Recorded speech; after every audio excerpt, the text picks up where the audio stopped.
Até o momento, lhes apresentei um big case de estratégia de segmentação e posicionamento feito pela BMW e analisamos as entranhas do processo de segmentação de mercado, onde passamos por dimensões importantes de segmentação que funcionam como filtros nesse estudo e permitem que sejam agrupadas como blocos construtores, dependendo da nossa estratégia de segmentação.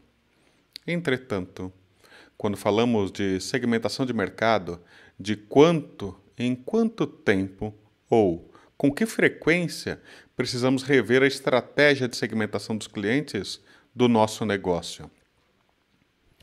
Parte da resposta a essa pergunta, que é das mais importantes quando falamos de segmentação, é reconhecermos os fundamentos básicos da segmentação de mercado e da administração de marketing.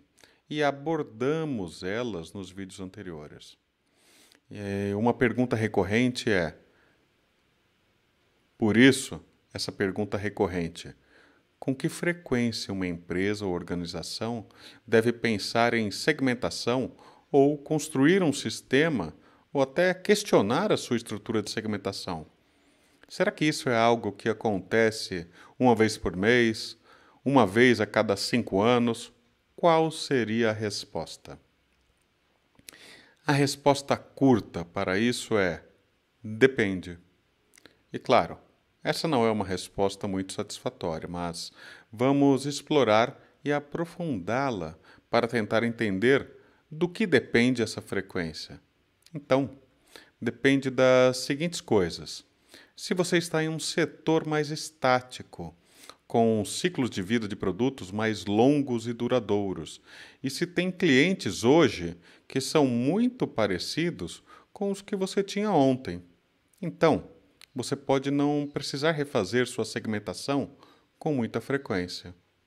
No entanto, se você estiver em um setor em rápida mudança, normalmente ligados ou que dependam e façam uso de muita tecnologia de ponta ou com ciclos de vida de produto bastante curtos e rápidos, você pode precisar revisar a segmentação com mais frequência. Não mensalmente, mas você certamente pode ter que fazer isso anualmente ou bianualmente. Minha experiência mapeando projetos de impacto em empresas, negócios e projetos de inovação é que a maioria das organizações comete alguns erros fundamentais com a segmentação. Em primeiro lugar, normalmente as organizações são muito amplas, muito abrangentes e acabam sendo superficiais em seus estudos de segmentação. Elas não investigam a fundo os diferentes níveis e camadas de percepção e interesse dos seus clientes o suficiente, ou seja, geralmente erram ao analisar superficialmente o conjunto de critérios sobre os quais falei em vídeos anteriores, quando examinamos as ferramentas de segmentação. Em segundo lugar, as empresas não têm o hábito de revisar com frequência suficiente seus mercados e a segmentação de seus clientes. Outro grande erro é manter suas divisões e segmentos de clientes muito estáticas ao longo do tempo, sem oxigená-las de tempos em tempos. Entretanto, o mercado geralmente está em mudança em torno delas e quando as organizações percebem isso, geralmente é tarde e estão tentando recuperar o atraso ou agindo de modo reativo, ao invés de proativo. Outra armadilha comum envolvendo a segmentação diz respeito a um conceito que apresentamos em vídeos anteriores também, que é relativo ao modelo de negócios. Se é no formato B2C, Business to Consumer, ou B2B, Business to Business. Será que os exemplos de segmentação B2C, como o que apresentei na BMW, da Mars, da Hershey's, se relacionam com exemplos de negócios business to business? Em outras palavras, como se dá a segmentação de clientes em negócios B2B? Bem, quando falamos de segmentação num contexto B2B, precisamos nos lembrar das ferramentas, isto é, da prática para aplicarmos e identificarmos a segmentação no negócio que vimos anteriormente. Precisamos recorrer às bases da segmentação, especificamente à demografia. Nessa dimensão, precisamos entender qual o tamanho da empresa, quantos funcionários, quais são suas receitas, suas fontes de recurso, quantas linhas de produtos ela tem, qual a sua cultura organizacional. E estas 5 perguntas iniciais são o ponto de partida da sua base de segmentação. Vou tentar exemplificar com mais uma história, dessa vez baseada num artigo icônico da Harvard Business Review, intitulado Even Commodities Have Customers. Em tradução livre seria Até as commodities têm clientes, escrito pelo vice-presidente de marketing François Jacques, da empresa que a gente vai tratar. É uma história sobre uma empresa chamada Lafarge, atualmente chamada LafargeHolcim. E a Lafarge é uma organização que faz concreto. Aliás, ela é uma das líderes mundiais na fabricação de concreto. E trata-se de uma história realmente fantástica sobre como uma empresa que vende produtos para outras empresas desenvolveu a disciplina de marketing entre seus processos de apoio-chave.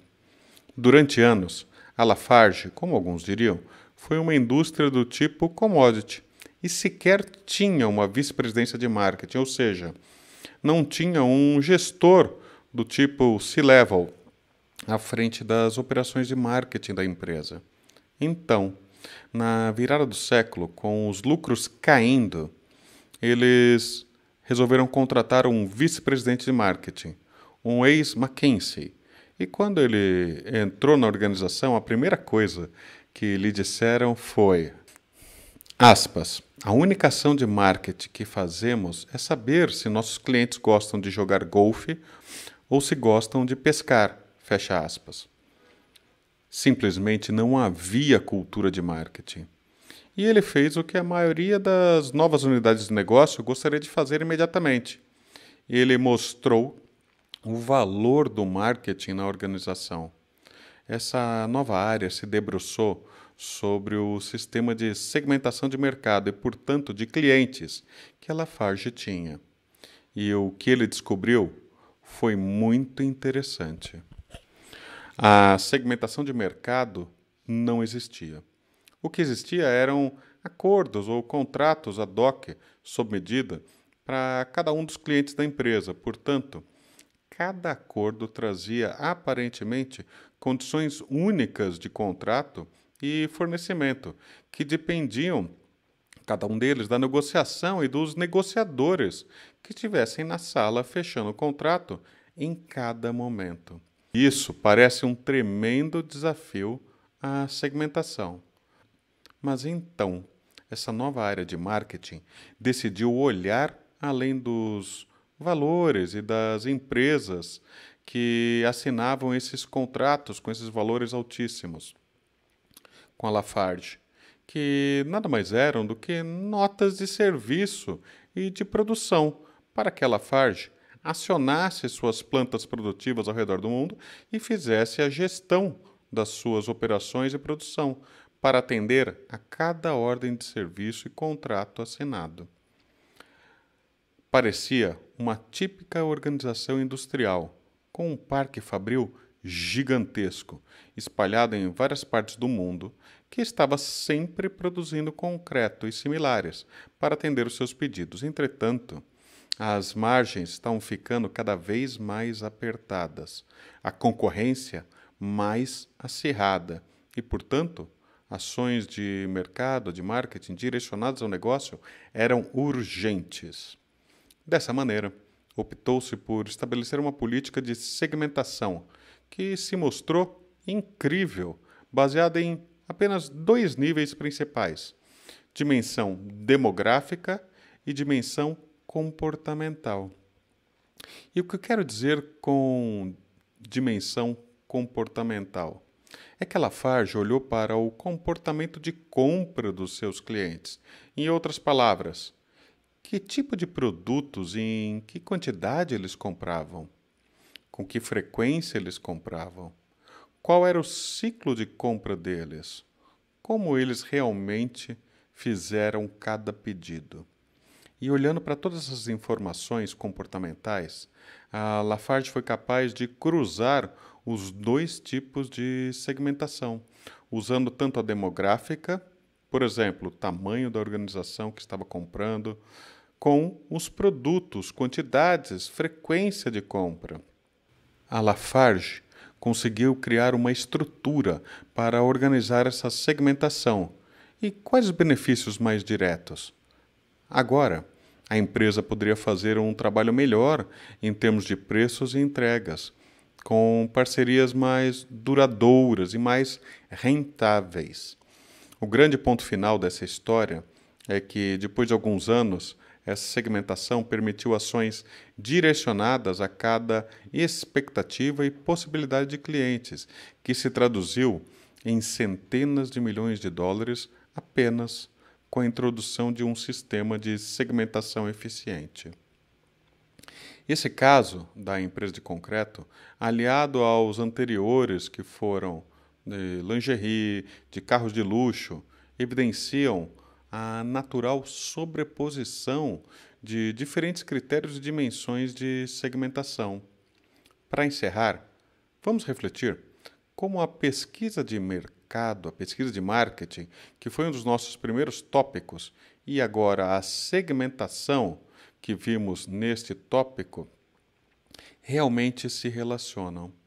Será que essas estruturas são completamente independentes ou existe algo que podemos aprender quando pensamos em ambas juntas? A proposta deste conjunto de videoaulas que preparei é desmistificar a disciplina de marketing, nesses e em vários tópicos, para que as pessoas e cada um de nós possamos entender seus princípios fundamentais. E para usá-los bem, precisamos combiná-los. Dessa maneira, respondendo à pergunta, a segmentação e a pesquisa de mercado são bons exemplos de onde podemos começar.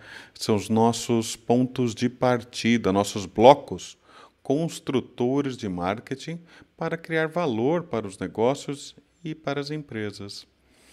Dessa maneira, a segmentação é capaz de separar e extrair valor de um grande conjunto de informações e dados para podermos identificar alguns pontos em comum, mensurá-los e agrupá-los para formar segmentos.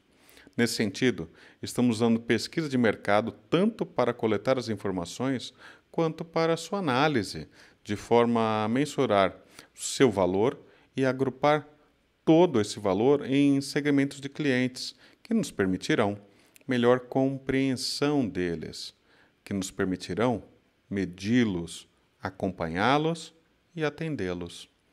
O interessante é que, no momento, temos apenas 2 blocos construtores, mas à medida que avançarmos nas próximas aulas, veremos outros blocos e vocês começarão a ser capazes de fazer diferentes combinações de 2, 3 ou mais blocos construtores de cada vez, combinando-os para melhor resultado. Obrigado e até as próximas aulas.